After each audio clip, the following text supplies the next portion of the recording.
नेहा और आज हम पढ़ने वाले हैं प्रॉपर्टीज़ ऑफ डेफिनिट इंटीग्रल, यानी ऐसे इंटीग्रल जिनमें लिमिट्स पाई जाती है, जिनकी लिमिट्स आप इजीली देख सकते हैं, उसे हम कहते हैं मतलब डेफिनिट इंटीग्रल। अब डेफिनिट इंटीग्रल की बात की जाए तो सबसे पहले हमें इनके क्वेश्चंस को सॉल्व करने के लिए इनकी प्रॉपर्टीज़ को समझना बहुत ज़रूरी है।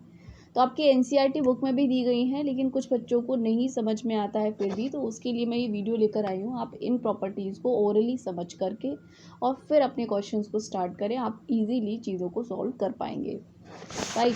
तो properties of definite integral start करते हैं हम लोग फर्स्ट प्रॉपर्टी से। फर्स्ट प्रॉपर्टी डेफिनिट इंटीग्रल की कहती है कि जब भी कोई भी फंक्शन जिसकी लिमिट a टू b है, a टू b है, तो फंक्शन है हमारा f(x) और x के रेस्पेक्ट में इसका हमें इंटीग्रेशन करना है। तो इसे हम चेंज कर सकते हैं दूसरे फंक्शन, यानी कि ये है फंक्शन ऑफ x, हम इसे किसी अदर फंक्शन में चेंज कर सकते हैं। हमारी लिमिट्स इसमें सेम रहेंगी, a to b, that is upper limit is b, lower limit is a, और मैंने मान लीजिए फंक्शन ऑफ t में इसे कन्वर्ट कर दिया, ठीक है, तो ये भी dt हो जाएगा। तो आप इसे इस तरह से कर सकते हैं, फाइन। आपने देखा होगा बहुत सारे इंटीग्रल्स ऐसे होते हैं जहाँ पर हम किसी एक x के फंक्शन को t में कन्वर्ट कर लेते हैं, t मान के चलते हैं, और वो पूरा फंक्शन हम t में चेंज कर देते हैं। यहाँ पर वही प्रॉपर्टी की बात की गई है। सेकंड प्रॉपर्टी की बात करते हैं जिसमें लिमिट है हमारी a to b f(x) dx is equals to. अब कभी कभी ऐसा भी होता है कि हमें लिमिट्स चेंज करनी पड़ती हैं, यानी कि अपर लिमिट को लोअर लिमिट बनाना होता है और लोअर लिमिट को अपर लिमिट बनाना होता है। तो वहाँ पर काम आती है ये सेकंड प्रॉपर्टी, जहाँ पर हम लिमिट्स को अदला बदली कर सकते हैं, चेंज कर सकते हैं, यानी कि जहाँ पर वो a टू b थी, b टू a हो जाएगा, और फंक्शन हमारा x में या जो भी फंक्शन हमारा जिस भी वेरिएबल में है उसी में ही रहेगा, लेकिन अंतर आ जाएगा माइनस का।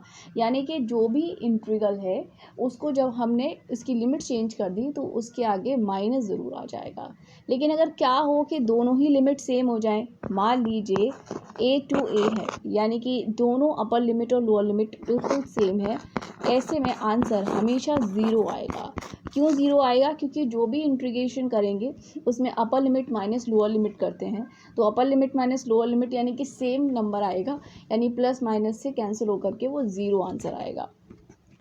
आगे की प्रॉपर्टीज़ की बात करते हैं हम लोग। प्रॉपर्टी नंबर 3, प्रॉपर्टी नंबर 3 ये कहती है कि जब भी कोई भी इंटीग्रल a टू b है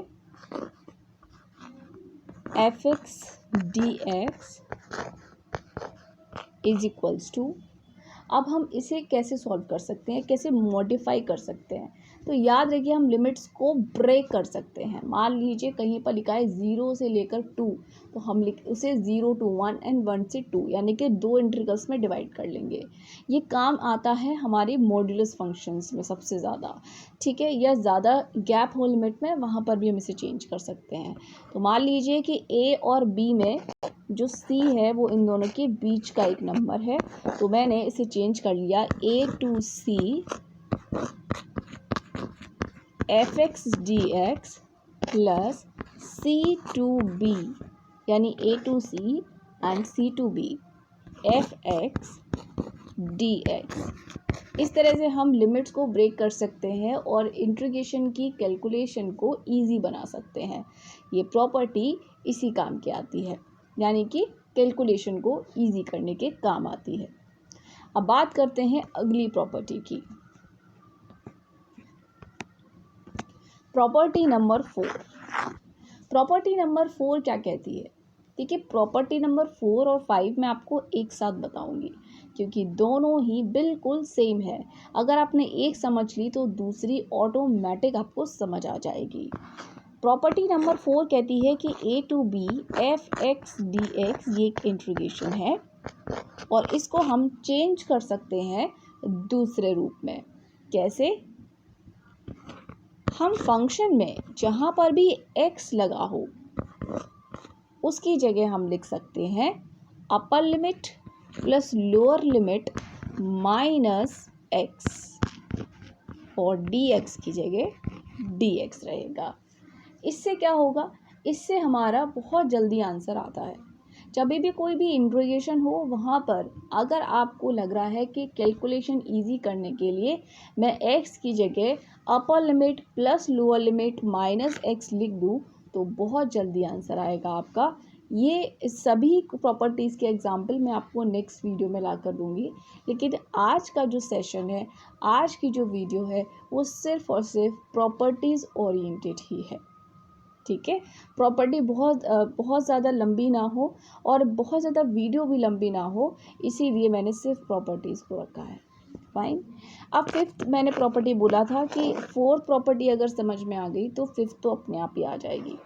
फ़र्क क्या है कि फोर्थ प्रॉपर्टी में ए और बी दोनों ही नंबर्स आपको दिए गए हैं, लेकिन यहाँ पर फिफ्थ प्रॉपर्टी में ये श्योर है कि यहाँ पर एक लोअर लिमिट ज़ीरो हुई होगी और अपर लिमिट कोई भी एक नंबर हो सकता है। F x d x is equals to fine. तो यहाँ पर जो आप कर रहे थे 0 to a, अब आप एक बात बताइए कि यहाँ पर अगर हम F A plus zero minus x लिखेंगे तो क्या हम उसको सिंपली ए माइनस एक्स नहीं लिख सकते? भाई ए प्लस ज़ीरो भी तो ए ही होगा। तो इसीलिए मैंने कहा था कि जब भी आप फोर्थ प्रॉपर्टी को पढ़ेंगे तो फिफ्थ अपने आप समझ आ जाएगी। इसका मतलब हमने समझा कि कोई भी इंटीग्रल है a to b F x d x, तो उसे हम चेंज कर सकते हैं upper limit plus lower limit minus x, यानी जहाँ पर भी फंक्शन में x लिखा हो वहाँ पर upper limit plus lower limit minus x कर देंगे और यही काम 0 to a में भी होगा। लेकिन ये a माइनस एक्स क्यों दिख रहा है हमें? क्योंकि a plus zero automatic a है, इसलिए मैंने डायरेक्टली से a माइनस एक्स लिख दिया। आप इसे समझने के लिए लिख सकते थे 0 to x upper limit plus lower limit minus x, लेकिन मतलब इसका सेम टू सेम है, इसलिए कंफ्यूज मत होइएगा। अब हम नेक्स्ट प्रॉपर्टी की तरफ बढ़ते हैं, प्रॉपर्टी नंबर 6। प्रॉपर्टी नंबर 6 क्या कहती है? देखिए, प्रॉपर्टी नंबर 6 जो है ना, वो आपको इंटीग्रेशन को दो पार्ट्स में डिवाइड करने के लिए कहती है। लेकिन इसमें खास बात क्या होती है? खास बात ये होती है कि लोअर लिमिट हमेशा ज़ीरो होगी, अपर लिमिट में 2 का मल्टीप्लिकेशन हो रहा होगा, यानी कि 2 का मल्टीपल होगा। ये बात भी आप याद रख सकते हैं। F x d x is equals to, अब आप इसे दो इंटीग्रेशन में डिवाइड करेंगे। पहला इंटीग्रेशन होगा 0 to a और दूसरा भी लिमिट वाला होगा 0 to a। तो पहला इंटीग्रेशन की लिमिट होगी 0 to a और F x d x same रहेगा प्लस 0 to a। अब यहाँ पर याद रखने वाली बात यह है कि यहाँ पर हम ये वाली लिमिट्स को देखेंगे सेकेंड इंटीग्रल में, तो यहाँ पर क्या हो जाएगा 2a plus zero minus x लिख दूँ या फिर 2a minus x d x रहेगा। तो आंसर हो जाएगा 0 to a F 2a minus x d x. Fine. तो इस तरह से हम जब भी ऐसी लिमिट हो जो कि लोअर लिमिट 0 हो और अपर लिमिट 2 का मल्टीपल हो तो हम इसे दो इंटीग्रल्स में डिवाइड कर सकते हैं। पहला इंटीग्रल होगा 0 to a F x d x, जबकि दूसरा होगा 0 to a F 2a minus x d x. ये प्रॉपर्टी आपको अपने आप याद हो जाएगी जब आप इसके क्वेश्चंस लगाएंगे। फिलहाल हम चलते हैं नेक्स्ट प्रॉपर्टी की तरफ। प्रॉपर्टी नंबर 7 क्या कहती है? प्रॉपर्टी नंबर 7, अब इसको बिल्कुल ध्यान से समझ लेना, क्योंकि ये प्रॉपर्टी समझ आ गई तो 7th अपने आप समझ में आ जाए, 8th अपने आप समझ आ जाएगी। ठीक है, 0 to 2a लिमिट सेम दे रखी है। ठीक है, 6, 7 और 8 आपस में जुड़ी हुई है थोड़ा थोड़ा, इसलिए आप अगर 6 रिलेट कर पाएंगे तो यहाँ पर 7 इजीली आपको समझ आ जाएगी। यहाँ पर भी 0 to 2a F x d x दिया गया है। अब यहाँ पर इंटीग्रल दो पार्ट्स में डिवाइड होगा, पहला इंटीग्रल डिवाइड होगा, दूसरा इंटीग्रल डिवाइड होगा। ठीक है, पहला इंटीग्रल में क्या होगा, ये जो 2 है ना वो बाहर आ जाएगा और लिमिट रह जाएगी 0 to a। ठीक है, एफ एक्स डी एक्स। जबकि दूसरा आंसर बनेगा 0। डायरेक्टली आप आंसर लिख सकते हैं 0। लेकिन ये हम डिसाइड कैसे करेंगे कि हमें ये इंटीग्रल करना है या फिर हमें 0 लिखना है। तो याद रखिए कि जब भी आप f2a माइनस एक्स लिखेंगे, देखिए पहला जो कंडीशन है, अगर आपने f2a माइनस एक्स लिखा है और इक्वल टू एफ एक्स के बराबर आ जाता है, ठीक है, तो आप ऐसे में फर्स्ट प्रॉपर्टी को अप्लाई करेंगे। लेकिन सेकेंड 0 कब आएगा? जब आपने f में 2a माइनस एक्स पुट किया equals to minus f x आ जाए, तो आप ऐसे में ये ऑड फंक्शन हो गया और ऑड फंक्शन ये इवन फंक्शन हो गया, ये ऑड फंक्शन हो गया, और ऐसे में जब ऑड फंक्शन होगा तो आंसर आप डायरेक्टली 0 लिख सकते हैं। नेक्स्ट प्रॉपर्टी आती है 8th property which is the last property. इसमें आप क्या करेंगे? देखिए इसमें भी बिल्कुल सेम है, लेकिन बस लिमिट चेंज हो जाती है, लेकिन ऑड और इवन फंक्शन इसमें भी देखेंगे। देखिए आपको दिया गया -a F x d x, मतलब लिमिट सेम है, साइन चेंज है अपर लिमिट और लोअर लिमिट में। इसमें भी दो आंसर बनेंगे। पहला आंसर बनेगा 2। अब इसमें क्या हो जाएगा? 0 to a F x d x, जिसको आपको सॉल्व करना है आगे, और आंसर हो जाएगा डायरेक्टली 0। तो डायरेक्टली 0 और कैसे बन रहा है?